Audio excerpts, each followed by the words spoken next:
આપણા આશીર્વાદ લેવા આવ્યો હતો. આજે થોડો વહેલો આવી ગયો અને આપના આશીર્વાદથી ગુજરાતના એક એક લુખ્ખાઓ ગુંડાઓ સીધા ચાલી ના શકે ને એવો હાલ કર્યો છે ને હજી આપના આશીર્વાદથી આ બધા જ લોકોને એક એકનો હિસાબ કરવા માટે આપણે કામગીરી કરી રહ્યા છીએ.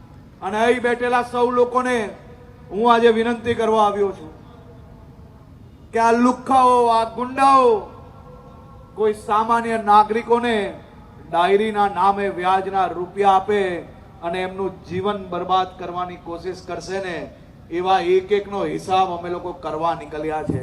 આ અભિયાન નથી ચાલતી, આવા લુખ્ખાઓ અને આવા ગુંડાઓની સામે એક પ્રકારની જંગ ચાલે છે. આ પ્રકારના લોકોને સીધા કરવા માટે અમે સૌ લોકો કામ કરી રહ્યા છે.